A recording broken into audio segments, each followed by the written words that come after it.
Welcome students to online class.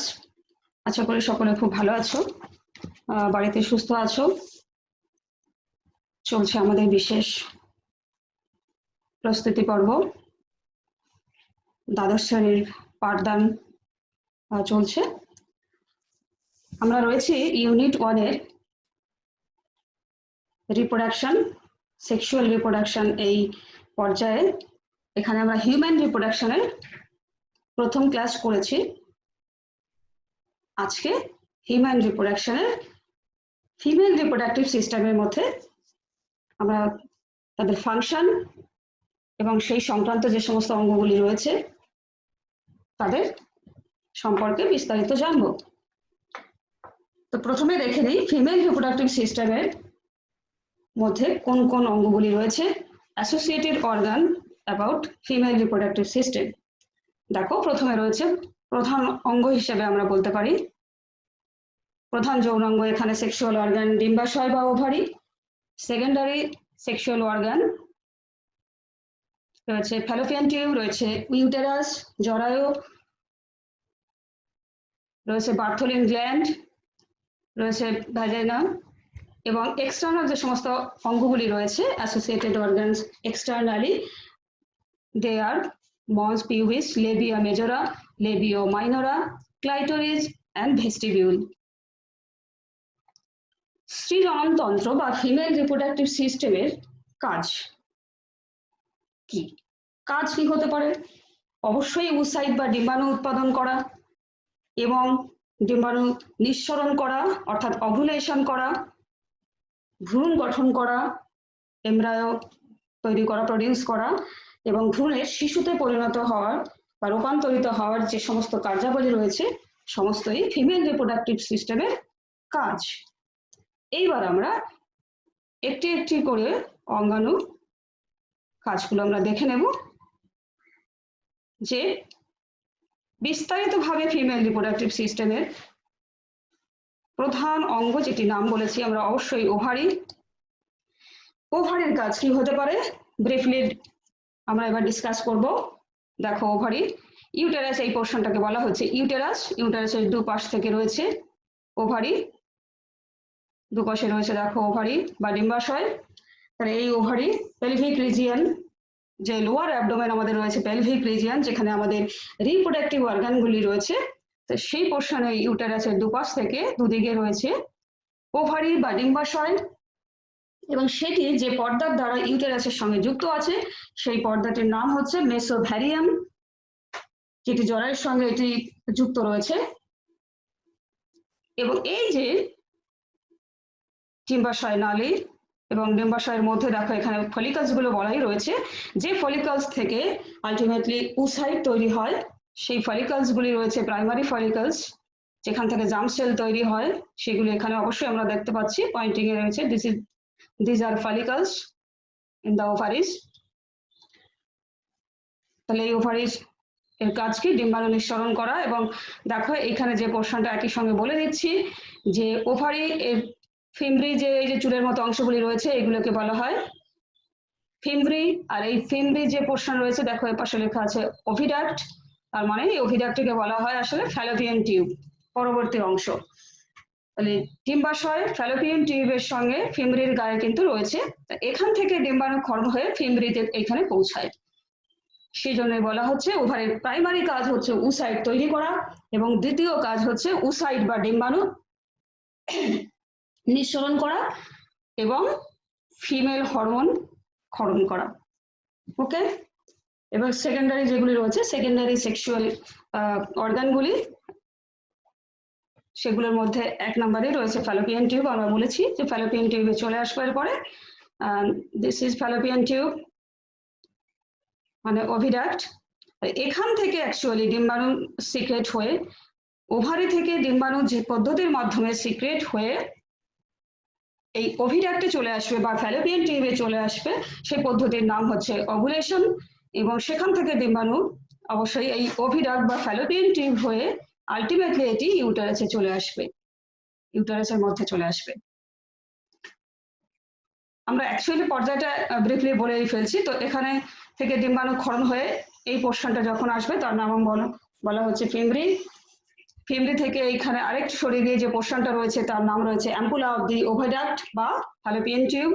এইখানে fertilisation হয় এবং সেখান থেকে ফার্স্টে মরুলা, তারপরে ব্লাস্টোলা বা ব্লাস্টোসিস্টে পরিণত হয় এবং এই blastocyst ultimately endometrium layer of the uterus এখানে এসে সেটি গ্রথিত হয়, ইমপ্লান্টেশন হয়। এখানেই ভ্রূণের গঠন হয়, এখান থেকে প্লাসেন্টা তৈরি হয় এন্ডোমেট্রিয়াম লেয়ার থেকে। তো চলে আসি ফ্যালোপিয়ান টিউব সম্পর্কে একটু বলার। দেখতেই আমরা পাচ্ছি যে ইউটেরাসের দুপাশ থেকে রয়েছে, উভয় পাশ থেকে দুটি নালী তৈরি হয়েছে বা টিউবিল তৈরি হয়েছে, যেটা একদমই ডিম্বাশয় পর্যন্ত বিস্তৃত রয়েছে, ডিম্বাশয়ের গা পর্যন্ত। কারণ ডিম্বাশয় থেকে যে উসাইট বা ডিম্বাণুক্ষরণ হবে সেটি ফিমব্রির গায়ে এখানে সিক্রেট হয়ে অবশ্যই সেটা ওভিডাক্টের মধ্যে আসতে হবে, সেই জন্য যথেষ্ট গায়ে তারা রয়েছে, বায়োলজিক্যালি আমরা দেখতে পাচ্ছি। এইবার দেখে নেব যে ফ্যালোপিয়ান টিউব আর ওভিডাক্টের কি কি অংশগুলি রয়েছে। যেটি ইউটেরাইনের পোর্শন রয়েছে, ইউটেরাইনের গায়ের দিকের অংশটাকে, এই পোর্শনটাকে বলা হচ্ছে ইউটেরাইন পোর্শন, এবং তারপরে রয়েছে পরবর্তী অংশ এরকম মিডিল পোর্শন, কিছুটা ইউটেরাইন পোর্শন থেকে দূরে, সেই পোর্শনটার নাম হচ্ছে ইসমাস অঞ্চল বা ইসমাস রিজিয়ন, এবং সবশেষে এখানে রয়েছে ampulla of the fallopian tube অর্থাৎ অ্যাম্পুলা রিজিয়ন। এই অ্যাম্পুলা রিজিয়নের বিশেষত্ব হচ্ছে এই অঞ্চলে কিন্তু ফার্টিলাইজেশন ঘটছে, অর্থাৎ এখানে this is the meeting region আর স্পার্ম অ্যান্ড ওভাম একে অপরকে মিট করছে এবং আলটিমেটলি ফার্টিলাইজেশন ঘটছে এখানে। তাহলে ফ্যালোপিয়ান টিউবের কাজ, অবশ্যই ফ্যালোপিয়ান টিউবে কিন্তু ফার্টিলাইজেশন হচ্ছে অ্যাম্পুলা পোর্শনে, এবং সেখান থেকে এইখানে ফ্যালোপিয়ান টিউবের এই পোর্শনটা যদি ফার্টিলাইজেশন হওয়ার পরে আমরা জানি জাইগোট তৈরি হয় এবং সেই জাইগোট ব্লাস্টোলায় পরিণত হয়, তার আগে অবশ্যই মরুলাতে পরিণত হয়, মরুলা থেকে ব্লাস্টোলা, এবং ব্লাস্টোলা অর্থাৎ 64 to 100 সেলস মিলে যে কোষ বল বা সেলস বল তৈরি হলো, সেই বল আলটিমেটলি ব্লাস্টোসিস্ট হিসেবে ফ্যালোপিয়ান টিউব হয়ে চলে আসলো ইউটেরাসে, এবং ইউটেরাসের এন্ডোমেট্রিয়াম লেয়ারে এসে সেটি ইমপ্লান্ট হবে। ব্যাস, ইমপ্লান্টারের পরে পর্যায়ে শুরু হয়ে গেল ইমপ্লান্টেশন। যদি কমপ্লিট হয়ে থাকে সাকসেসফুলি, তারপরে তাকে ঘিরে তৈরি হবে প্লাসেন্টা, যার মধ্যে অবশ্যই পরিণত ভ্রূণ তৈরি হবে এবং পরিণত ভ্রূণ আলটিমেটলি একটি শিশুতে পরিণত হবে। আমরা প্রতিপদে কিন্তু খানিকটা ওভারঅল আইডিয়াটা বারে বারেই বলে ফেলছি, কিন্তু আসলে ইন্টার রিলেটেড টার্ম একটা বলতে গেলে অবশ্যই একটা চলে আসবে। বেশ, তারপরে চলে আসি ইউটেরাস। ইউটেরাসের সম্পর্কে খুবই গুরুত্বপূর্ণ ফিমেল রিপ্রোডাক্টিভ অর্গান, যেখানে আমাদের ব্লাস্টোসিস্ট বা ব্লাস্টোসিস্ট সেল এখানে ইমপ্লান্ট হয়ে আমরা একটু আগেই বললাম ভ্রূণের গঠন হয়, যেখান থেকেই একটি শিশু বা চাইল্ড তৈরি হয়। তো সেই গুরুত্বপূর্ণ অঙ্গ বা অর্গানটির নামই হচ্ছে ইউটেরাস, যেটির অবস্থান রয়েছে উপরের দিকে, রয়েছে পেলভিক পোর্শনের উপরের দিকে, যেখানে ইউটেরাস রয়েছে, ইউরিনারি ব্লাডার, এবং তার ঠিক নিচে রয়েছে মলাশয়, তার মাঝখানে কিন্তু ইউটেরাসের অবস্থান। তাহলে এই পোর্শন অবশ্যই একদম উপরের পোর্শন। অ্যানাটমিক্যালি ইউটেরাসের উপরের পোর্শনটাকে বলা হয় ফান্ডাস, তারপরে রয়েছে তার দিস পোর্শন ওভারঅল বডি অর্থাৎ দেহ, এবং শেষের দিকে অবশ্যই এই অংশটা আমরা দেখতে পাচ্ছি, এই অংশটাকে বলা হয় service, and this is the neck of uterus. During pregnancy this portion is blocked totally, বন্ধ থাকে, প্রেগন্যান্সির সময় এই পোর্শনটা অবশ্যই বন্ধ থাকে। আর দেখেই এখানে যে পোর্শনটা আমরা ইন্টারনালি যদি আমরা ইউটেরাসের পোর্শনগুলোকে দেখি, তাহলে তিনটি পোর্শন ভেতর থেকে রয়েছে, ভেতর থেকে তিনটি পোর্শনের একটি পোর্শন অবশ্যই দেখানো আছে, সেই একটি পোর্শনের নাম হচ্ছে এন্ডোমেট্রিয়াম লেয়ার। অ্যাকচুয়ালি বাইরের দিক থেকে এই ভেতরের এই গঠনে এখানে তিনটি লেয়ার আছে। প্রথমে আছে বাইরের স্তরটি পেরিমেট্রিয়াম, এখানে পুরো বাকি দুটো দেখানো হয়নি, আর মিডিলের পোর্শনটার নাম হচ্ছে মায়োমেট্রিয়াম এবং ভেতরের পোর্শন নাম হচ্ছে এন্ডোমেট্রিয়াম। তাহলে অ্যানাটমিক্যালি ইউটেরাসের তিনটি গঠন আমরা দেখলাম, এবং এই ক্ষেত্রে তিনটি গঠন পেরিমেট্রিয়াম, মায়োমেট্রিয়াম এবং এন্ডোমেট্রিয়াম লেয়ারের ক্ষেত্রে এন্ডোমেট্রিয়াম লেয়ারের খুবই ইম্পর্টেন্স রয়েছে ফর ফার্টিলাইজেশন ওভারঅল, কারণ এন্ডোমেট্রিয়াম লেয়ারে ইমপ্ল্যান্টেশন হয়ে থাকে ব্লাস্টোসিস্টের, অর্থাৎ ভ্রূণ গঠন হয় এই অঞ্চলে। শুধু তাই নয়, ভ্রূণ গঠনের জন্য যে আমাদের উসাইট তৈরি হওয়া এবং এখানে উসাইট বা ডিম্বাণু তৈরি হওয়া এবং তার ওভুলেশন হওয়া বা ডিম্বাণু নিঃসরণ হওয়া, সমস্ত ব্যাপারটাই কিন্তু জড়িয়ে আছে পিরিয়ডিক সাইকেল, ফিমেল বায়োলজিক্যাল লাইফের একটি গুরুত্বপূর্ণ ঘটনা যেটি ফার্টিলাইজেশনের সঙ্গে জড়িয়ে রয়েছে, পিরিয়ডিক সাইকেল বা মেনস্ট্রুয়াল সাইকেল। তো এন্ডোমেট্রিয়াম লেয়ার থেকেই কিন্তু আমাদের পিরিয়ডিক সাইকেলের ঘটনা ঘটে বা মেনস্ট্রুয়াল সাইকেলের সঙ্গে এটি পরিবর্তিত হয় এই অঞ্চলটা। এখান থেকেই অ্যাকচুয়াল মেনস্ট্রুয়াল ব্লাড তৈরি হয়ে থাকে। তাহলে চলে আসি আমরা পরবর্তী যে সমস্ত আরো এক্সটার্নাল অর্গানগুলি রয়েছে। আমরা আগেরটা দেখেছি যে সেকেন্ডারি সেক্সুয়াল যে অর্গানগুলি রয়েছে related to female reproductive system, বাকি যেগুলো রয়েছে এক্সটার্নালি বার্থোলিন গ্ল্যান্ড রয়েছে। বার্থোলিন গ্ল্যান্ড কি করে, এটি সিক্রেট করে একটি ফ্লুইডিটি। এক্সটার্নালি ফিমেল রিপ্রোডাক্টিভ সিস্টেমে যে সমস্ত অর্গানগুলো রয়েছে তাদের ক্ষেত্রে ফ্লুইডিটি মেনটেন করে থাকে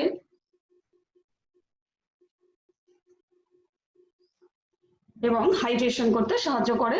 অন্যান্য কিছু পোর্শন রয়েছে, সবই সমস্ত লেবিও মেজরা, লেবিও মাইনরিস এবং ভেস্টিবিউল ক্লাইটোরিস সকলেই ফিমেল রিপ্রোডাক্টিভ সিস্টেমকে অ্যাসিস্ট করছে, auxiliary female reproductive system organ হিসেবে কাজ করছে। এবং সেকেন্ডারি রয়েছে মেমারি গ্ল্যান্ড, যে মেমারি গ্ল্যান্ড খুবই vital for the rearing of child, because pregnancy যখন হয়, প্রেগন্যান্সির সময় কিন্তু প্রোল্যাক্টিন হরমোনের দ্বারা ল্যাকটেশন হয় মেমারি গ্ল্যান্ডে, এবং যেটা কিন্তু চাইল্ডের রিয়ারিং এর জন্য খুবই প্রয়োজন হয়। সুতরাং এক্ষেত্রেও মেমারি গ্ল্যান্ডের কাজ ল্যাকটেশন ঘটানো এবং চাইল্ডের রিয়ারিং এর ক্ষেত্রে সেটা সাহায্য করা। তাহলে অ্যাজ এ হোল যদি আমরা দেখি যে ফিমেল রিপ্রোডাক্টিভ সিস্টেমের ফাংশনটা কি হতে পারে, major function of female reproductive system, major function হিসেবে অবশ্যই ফার্স্ট যে ওভারির জার্মিনাল এপিথেলিয়াম কোষ বা জনন কলা থেকে উসাইট বা স্ত্রী গ্যামেট বা ডিম্বাণু তৈরি করা প্রধান কাজ। এটাকে সংক্ষেপে অবশ্যই উজেনেসিস বলে। আবারও কিন্তু চলে আসলো উজেনেসিস, যেটি গ্যামেটোজেনেসিস পদ্ধতির একটি পর্যায়। আমরা letter we will discuss this topic. তো যাই হোক, উজেনেসিস করা অর্থাৎ উসাইট বা ডিম্বাণু তৈরি করা। দ্বিতীয় কাজ অবশ্যই খুবই গুরুত্বপূর্ণ, যেটি আমাদের রিপ্রোডাকশনের ultimate target, that is fertilization. তারপরে ভিত্তি করে দাঁড়িয়ে আছে ফার্টিলাইজেশন বা নিষেক পদ্ধতি, যেটি ঘটে থাকে ডিম্বনালী বা ওভিডাক্ট অর্থাৎ ফ্যালোপিয়ান টিউবের ampulla of the fallopian tube পোর্শনে, ঊর্ধ্ব প্রান্তে তৈরি হয়ে থাকে। নিষেক পদ্ধতি ঘটে থাকে এবং অ্যাডোলেসেন্ট পিরিয়ড, ফিমেলের অ্যাডোলেসেন্ট পিরিয়ডের সময় বয়ঃসন্ধিকালে অর্থাৎ মেনস্ট্রুয়াল সাইকেল বা পিরিয়ডিক সাইকেলকে মেনটেন করা, জরায়ু গাত্র থেকে তৈরি হওয়া এই পদ্ধতি মেনটেন করা হয়। এটাও মেনটেন করা অবশ্যই ফিমেল রিপ্রোডাক্টিভ সিস্টেমের একটি অন্যতম কাজ। এবং জরায়ুর গাত্রে ইমপ্ল্যান্টেশন, ব্লাস্টোসিস্টের ইমপ্ল্যান্টেশন ঘটানো এবং ভ্রূণের বৃদ্ধি ঘটানো, এই সমস্ত কাজগুলি, এবং আলটিমেটলি চাইল্ড বার্থ, এতগুলো কাজ কিন্তু ফিমেল রিপ্রোডাক্টিভ সিস্টেম এর ক্ষেত্রে আমরা দেখলাম। ওকে, এবারে আমরা চলে আসি এই ফিমেল রিপ্রোডাক্টিভ সিস্টেমের এত গুরুত্বপূর্ণ কাজগুলি দেখলাম, সেগুলোর হরমোনাল কন্ট্রোলটা কিরকম। অবশ্যই হরমোনাল কন্ট্রোলটা রয়েছে এবং আন্ডার দ্যাট কন্ট্রোল সমস্ত ফাংশনগুলি কিন্তু কমপ্লিট হচ্ছে। আমরা পরবর্তী টপিকে চলে আসছি, hormonal control of the female reproductive system. Okay, পূর্ববর্তী ক্লাসগুলো থেকে অবশ্যই আমরা আইডিয়া নিয়েছি যে master of endocrine gland. Endocrine gland কাকে বলছে? এন্ডোক্রাইন গ্ল্যান্ড হচ্ছে সেই গ্ল্যান্ডগুলি মানব দেহে যেগুলি হরমোন ক্ষরণ করে, তাদেরকেই বলা হয় এন্ডোক্রাইন গ্ল্যান্ড। তো এন্ডোক্রাইন গ্ল্যান্ড হিসেবে মাস্টার গ্ল্যান্ড আমরা জানি কাকে বলা হয়, হাইপোথ্যালামাসকে বলা হয়। তো হাইপোথ্যালামাস থেকে খরিত হওয়া, সিক্রেট হওয়া গোনাডোট্রপিন রিলিজিং হরমোন সবার প্রথমে অ্যান্টেরিয়র পিটুইটারি বা অগ্র পিটুইটারি খণ্ডকে স্টিমুলেট করবে, উদ্দীপিত করবে হরমোন ক্ষরণের জন্য। যে হরমোনগুলি ফিমেল রিপ্রোডাক্টিভ সিস্টেমের ফিমেল রিপ্রোডাক্টিভ যে সমস্ত অর্গানগুলি রয়েছে, সেক্সুয়াল অর্গান, তাদেরকে স্টিমুলেট করবে প্রপার হরমোন ক্ষরণের জন্য। আমরা এখানে দেখো, so this is hypothalamus secrete gonadotropin release in hormone. These hormone stimulate anterior pituitary portion, anterior pituitary অর্থাৎ anterior portion of the pituitary gland কে উদ্দীপিত করছে। তার জন্য আমরা দেখতে পাচ্ছি এখানে anterior pituitary থেকে ফলিকল স্টিমুলেটিং হরমোন খরিত হচ্ছে FSH। FSH হরমোন ওভারিকে উদ্দীপিত করছে, ওভারি বা ডিম্বাশয়কে, এবং সেখানে থাকা ফলিকুলার সেলস যেগুলো রয়েছে সেই ফলিকুলার সেলস এর উপরে তার কাজ করছে, অর্থাৎ সে এফেক্ট করছে, স্টিমুলেট করছে ফলিকুলার সেলস, এবং সেই ফলিকুলার সেলস থেকে আলটিমেটলি খরিত হয় estrogen hormone. This is the male female hormone estrogen which is secreted from the follicular cells of the ovary। এবং অন্যদিকে আমরা দেখতে পাচ্ছি যে অ্যান্টেরিয়র পিটুইটারি থেকে লিউটেনাইজিং হরমোন বা এলএইচ হরমোন খরিত হচ্ছে। সেটি কাজ করছে কার উপরে? ওভারের আরেকটা পোর্শন রয়েছে, যে পোর্শনের নাম হচ্ছে কর্পাস লিউটিয়াম। কর্পাস লিউটিয়ামের উপরে কাজ করছে এলএইচ হরমোন বা লিউটেনাইজিং হরমোন। তো তার ফলে কি হচ্ছে? তার ফলে কর্পাস লিউটিয়াম থেকে খরিত হচ্ছে প্রোজেস্টেরন হরমোন। দেখো, প্রোজেস্টেরন হরমোন, প্রোজেস্টেরন এবং ইস্ট্রোজেন দুই ধরনের হরমোনের উপরেই রয়েছে গুরুত্বপূর্ণ কাজ। দুই ধরনের হরমোনই দুটো মিলেই কাজ করছে ইউটেরাসের উপরে, অর্থাৎ টোটাল প্রেগন্যান্সি এবং তার আগের মেনস্ট্রুয়াল সাইকেল কন্ট্রোল সবকিছুই করছে ইস্ট্রোজেন এবং প্রোজেস্টেরন দুজনের মিলে। আমরা বিস্তারিত পরবর্তীকালে জানবো যে ইস্ট্রোজেনের অ্যাকচুয়াল কাজটা কি, আর প্রোজেস্টেরন পরবর্তীকালে ইউটেরাসের উপর কিভাবে এফেক্ট করে। এখানে অন্তত হরমোনাল কন্ট্রোল আমরা দেখতে পাচ্ছি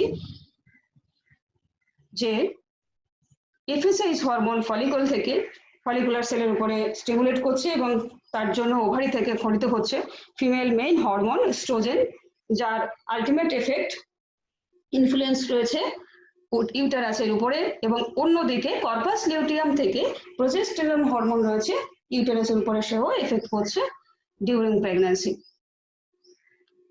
এবারে দেখি আমরা, এই হচ্ছে হরমোনাল কন্ট্রোল, কিন্তু এখানে দেখো পজিটিভ এবং নেগেটিভ দিয়ে বোঝানো হচ্ছে, পজিটিভ অন এলএইচ এবং নেগেটিভ অন এফএসএইচ।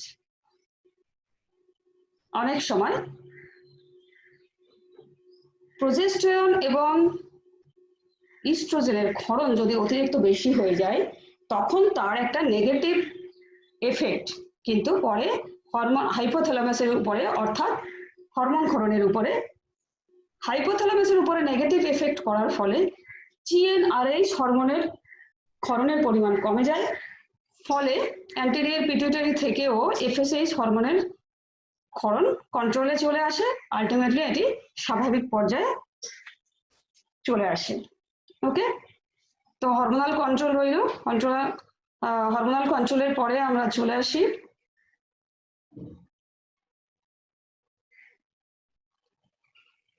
একটু হরমোনাল কন্ট্রোলে এখনো থেকে যাই, কারণ হরমোনাল কন্ট্রোলের পরবর্তী যেটা আমরা পড়াবো সেটা মাইক্রোস্কোপিক অ্যানাটমি অফ টেস্টিস, যেহেতু সেটা মেল রিপ্রোডাক্টিভ সিস্টেমের একটা পোর্শন। তো তার আগে ফিমেল রিপ্রোডাক্টিভ সিস্টেমের টোটাল প্রক্রিয়াটা আমরা শেষ করে নিই। তো এইবারে আমরা চলে আসবো some disorder of female reproductive system. Female reproductive সিস্টেমের ক্ষেত্রে ইনফার্টিলিটি ম্যাটারটা কিন্তু যথেষ্ট প্রভাব ফেলে, কারণ ফিমেল বডিতেই কিন্তু ফার্টিলাইজেশন হয়, আলটিমেটলি ইমপ্ল্যান্টেশন হয় আমরা দেখছি, এবং সেখানে ভ্রূণের গঠন হয়। সুতরাং most of the function of reproduction ultimately ঘটে ফিমেল বডিতে। সুতরাং সেখানে ইনফার্টিলিটি ব্যাপারটা বা বন্ধ্যাত্ব ব্যাপারটা, অর্থাৎ রিপ্রোডাকশন না হওয়ার যে ঘটনাটা সেটা কিন্তু যথেষ্ট তাৎপর্যপূর্ণ। সেই জন্য আমরা এখানকার ডিসঅর্ডার গুলি একটু ভালো করে দেখব। পরীক্ষায় অবশ্যই এখান থেকে ডিসঅর্ডার হিসেবে যেগুলি আসবে সেগুলির কথা আমি ফাইনালি যখন সাম আপ করবো তখন একবার অবশ্যই বলে দেব।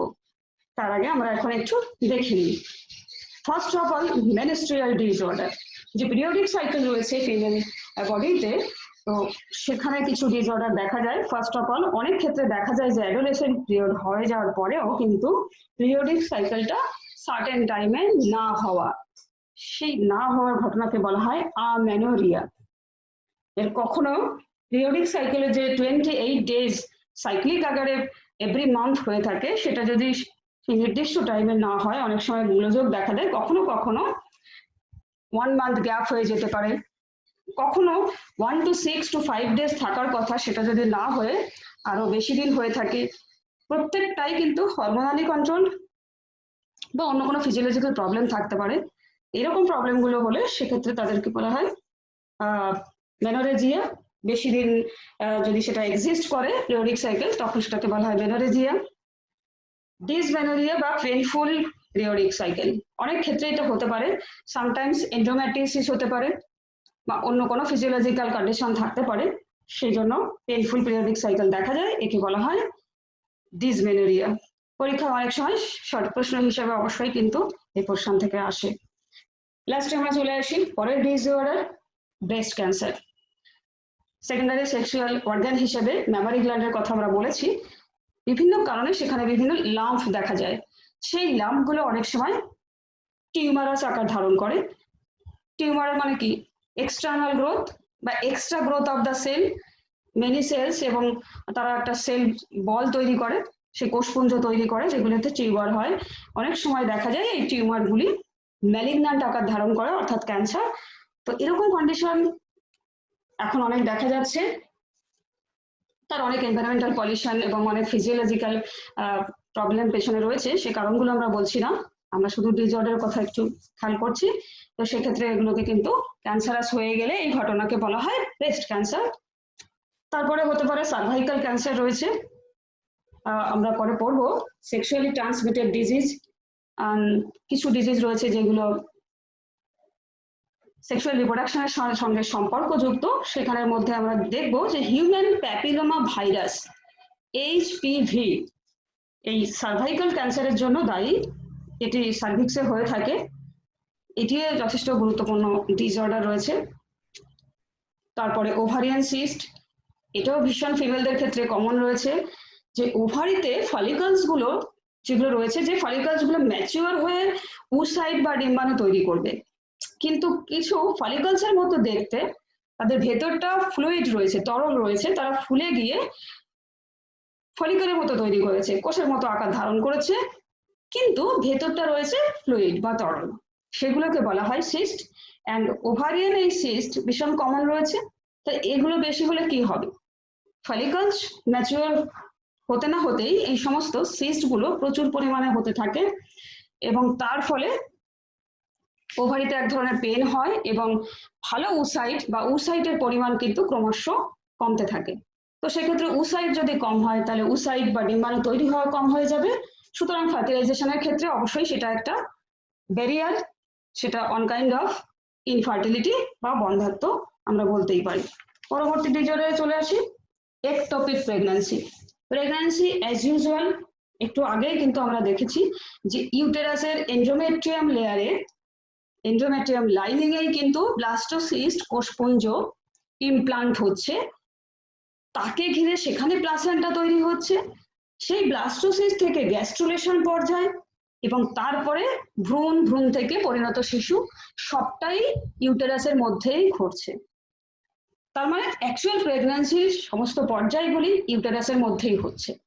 যদি কখনো কখনো দেখা যায় ইমপ্লান্টেশনটা ইউটেরাসে না এসে, আমরা একটু আগে যে দেখেছি যে ফ্যালোপিয়ান টিউবের অ্যাম্পুলাতে থাকা অবস্থায় সেখান থেকে যদি টিউবের অভিডাক্টের মধ্যে বা ফ্যালোপিয়ান টিউবের কোনো এক জায়গায় থেকে যায়, ওখান থেকেই ইউটেরাস পর্যন্ত না এসে যে কোনো এক জায়গায় ইমপ্লান্ট হয়ে যায়, তাই সেই ঘটনাকে বলা হয় একটপিক প্রেগন্যান্সি, যেটা অবশ্যই পেশেন্টের ক্ষেত্রে বা ফিমেল বডির ক্ষেত্রে খুবই ব্যাপারটা ডেডফুল, অর্থাৎ কিন্তু আগে থেকে না জানলে, অর্থাৎ অন্য জায়গায় যেহেতু ভ্রূণটা ক্রমশ বাড়তে থাকবে, সেক্ষেত্রে পেশেন্টের ক্ষেত্রে, পেশেন্ট বলাটা ভুল হলো, ফিমেল বডিতে অবশ্যই বিভিন্ন গোলযোগ দেখা দেবে এবং তাকে মৃত্যুও হতে পারে এরকম ঘটনা থেকে। তাই আগে থেকে অবশ্যই বিভিন্ন রকমের ইউএসজি পরীক্ষা রয়েছে, যেগুলোর মাধ্যমে আগে থেকে সেটা জানা যায় এবং সেটাকে যত তাড়াতাড়ি সম্ভব রিমুভ করা হয়। সেটাকে অবশ্যই আর বাড়তে দেওয়া হয় না। মোদ্দা কথায় একটোপিক প্রেগন্যান্সি কাকে বলা হয়, এটাও কিন্তু পরীক্ষাতে খুব আসে। অর্থাৎ প্রেগন্যান্সির ঘটনা ইউটারাস বাদ দিয়ে যদি অন্য কোনো জায়গায় হয়, ফর এক্সাম্পল ফ্যালোপিয়ান টিউব, তাহলে সেটাকে বলা হয়, সেই ঘটনাকে বলা হয় একটোপিক প্রেগন্যান্সি। তারপরে রয়েছে কখনো কখনো কোনো মাইক্রোবস ইনফেকশনের জন্য যদি ওভারিতে কোনো পেনফুল বা ইনফ্লেমেশন ঘটে থাকে, তাকে বলা হয় ওফোরাইটিস। একটোপিক ডিম্বাশয় হতে পারে বা ওভারি, একটোপিক ওভারি হতে পারে, ওভারি যে নির্দিষ্ট জায়গায় অ্যানাটমিক্যালি হওয়ার কথা সেটা না হয়ে দেহের অন্য কোনো জায়গায় হওয়া বা ইউটেরাসের গায়ে লেগে থাকা, তাহলে সেই ঘটনাকে বলা হয় একটোপিক ওভারি। হিস্টেরেক্টমি রয়েছে, যে কোনো কারণে যদি ইউটেরাসের কোনো প্রবলেমের জন্য ইউটেরাসকে টোটালি বাদ দেওয়া হয় সার্জারির মাধ্যমে, তাহলে সেই ঘটনাকে অবশ্যই বলা হয় হিস্টেরেক্টমি। টমি মানে কোনো কিছু, কোনো অঙ্গকে বাদ দিয়ে দেওয়া। তো যদি ইউটেরাস না থাকে তাহলে অবশ্যই প্রেগনেন্সিটা সম্ভব নয়, সেই জন্য এটাও এক ধরনের বন্ধ্যাত্ব রয়েছে বা ইনফার্টিলিটি রয়েছে। এবং সবশেষে আরো একটি রয়েছে এন্ডোমেট্রিয়াসিস। এন্ডোমেট্রিয়াম লেয়ার আমরা একটু আগে দেখেছি, খুবই সিগনিফিক্যান্ট ফার্টিলাইজেশনের ক্ষেত্রে। যদি এন্ডোমেট্রিসিস লেয়ারের কোনো প্রবলেম হয়, অর্থাৎ এন্ডোমেট্রিয়াম যে লাইনিং সেটি যদি কোনোভাবে ইউটেরাসের ভেতরে না হয়ে ইউটেরাসের বাইরের গায়ে কখনো বৃদ্ধিপ্রাপ্ত হয়, সেক্ষেত্রে এই গোলযোগটা, এই ডিসঅর্ডার দেখা দেয় এবং সেক্ষেত্রে পিরিয়ডিক সাইকেলের সময় ব্লাড ফ্লো বাইরে না হয়ে অনেক সময় ভেতরের দিকে থেকে যায়, ফলে পরবর্তী পিরিয়ডিক সাইকেলের সময় যথেষ্ট পেইনফুল হয়ে থাকে সেটি, অর্থাৎ পেইনফুল পিরিয়ডিক সাইকেল সম্ভাবনা রয়েছে এবং এটিও আলটিমেটলি কিন্তু ইনফার্টিলিটিকে ডেকে আনে, অর্থাৎ ইনফার্টিলিটি ঘটে থাকে। এবং সবশেষে আরো কিছু রয়েছে, এর বাইরেও ফিমেল দেহে 30% ইনফার্টিলিটি দেখা যায়। উসাইট পরিণত উসাইট কম হওয়া, উসাইটের যে নির্দিষ্ট পরিমাণ থাকার কথা সেই পরিমাণ কম থাকা এবং কোনোভাবে ইমপ্লান্টেশন ইউটেরাসের না হওয়া ইত্যাদি যে কারণগুলো রয়েছে সেটি অন্যান্য ইনফার্টিলিটি পর্যায়ের মধ্যে রয়েছে। ব্যাস আমরা এগুলো দেখে নিলাম ফিমেল রিপ্রোডাক্টিভ সিস্টেমের আলটিমেটলি কিছু ডিসঅর্ডার। আমরা এবার এর সঙ্গে একটু পড়ে নেব microscopic anatomy of testis. Female reproductive system থেকে টোটালি বেরিয়ে এসে এবার আমরা মাইক্রোস্কোপিক অ্যানাটমি দেখে নেব, যে টেস্টিসের একটি পোর্শন যদি আমরা মাইক্রোস্কোপিক্যালি সেকশন করে আনুবীক্ষণিকভাবে মাইক্রোস্কোপিক্যালি যদি দেখি তাহলে কি কি জিনিস দেখতে পাবো, তো সেগুলো আমরা দেখে নিই। প্রথমে অবশ্যই যে পোর্শনটা আমরা দেখতে পাচ্ছি তার বাইরে একটি আবরণ রয়েছে যার নাম টিউনিকা অ্যালবুজিনিয়া, আগেও বলেছি আমরা টিউনিকা অ্যালবুজিনিয়া, তার ভেতরে রয়েছে কিছু ট্রাবিকিউলি এবং ট্রাবিকিউলির মধ্যে এই যে আমরা দেখতে পাচ্ছি অনেকগুলো প্রকোষ্ঠ আছে, আর সেই প্রকোষ্ঠগুলির মধ্যে রয়েছে, দেখো এই একটি প্রকোষ্ঠ, এই একটি গোল চিহ্ন দেখতে পাচ্ছ রাউন্ড শেপেড, এই এক একটা রাউন্ড প্রকোষ্ঠগুলি রয়েছে এবং প্রত্যেকটি শুক্রাশয়কে বা টেস্টিসকে ঘিরে রয়েছে প্রায় 100টি করে প্রকোষ্ঠ এবং এই প্রকোষ্ঠগুলি প্রকোষ্ঠগুলি অর্থাৎ এই যে রাউন্ড শেপ রয়েছে এগুলি এক একটি প্রকোষ্ঠ, এর বাইরেও রয়েছে প্রকোষ্ঠ। এই প্রকোষ্ঠগুলি প্রত্যেকেই সেমিনিফারাস টিউবিউল দ্বারা পূর্ণ আছে। দেখো দিস আর সেমিনিফারাস নালিকা, সেমিনিফারাস টিউবিউল বা শুক্র উৎপাদক নালী দিয়ে পূর্ণ আছে প্রত্যেকটা প্রকোষ্ঠ। ওকে, তাহলে চলে আসি আমরা সেমিনিফারাস টিউবিউল সম্পর্কে। সেমিনিফারাস টিউবিউলগুলো সাধারণত 500 মিলিমিটার দীর্ঘ হয়ে থাকে, অবশ্যই এটার ঝিল্লি এক প্রকার পর্দা দ্বারা আবৃত থাকে, এর মধ্যে 5টি করে কোষ স্তর দেখা যায়, যেটা সব থেকে গুরুত্বপূর্ণ যেহেতু এটি শুক্র উৎপাদক নালিকা বলা হচ্ছে সেমিনিফারাস টিউবিউল, তাহলে এর মধ্যে জার্মিনাল এপিথেলিয়াম থেকে প্রথমেই দেখো যে কোষগুলি এখনো দেখো এখানে কোষ মতো রয়েছে, কোষের মাঝখানে তারপরে নিউক্লিয়াস রয়েছে। এই যে পয়েন্টিক spermatogonia, germinal epithelium of the testis, টেস্টিসের জার্মিনাল এপিথেলিয়াম থেকে স্পারমাটোগোনিয়া প্রথম কোষ, আদি শুক্রকোষ যাকে বলা হচ্ছে, সেখান থেকে প্রথমে সেগুলো দেখো সেমিনিফেরাস টিউবিউল গুলোর মধ্যে রয়েছে স্পারমাটোগোনিয়াম সেল। স্পারমাটোগোনিয়া থেকে মাইটোসিস কোষ বিভাজনের ফলে আর একটু ম্যাচিওর হয়ে তৈরি হবে প্রাইমারি স্পারমাটোসাইট বা প্রাথমিক স্পারমাটোসাইট। ওকে, প্রাথমিক স্পারমাটোসাইট বা প্রাইমারি স্পারমাটোসাইট থেকে প্রথম মিওসিস কোষ বিভাজন হয়ে তৈরি হবে আর একটু ম্যাচিওর হয়ে, দেখো এখানে তখন অলরেডি টেল পোর্শনটা আমরা দেখতে পাচ্ছি। This is tail portion of the secondary spermatocyte. Secondary spermatocyte তৈরি হচ্ছে ফার্স্ট মিওটিক ডিভিশন, তৈরি হচ্ছে সেকেন্ডারি স্পারমাটোসাইট। সেকেন্ডারি স্পারমাটোসাইট থেকে তৈরি হবে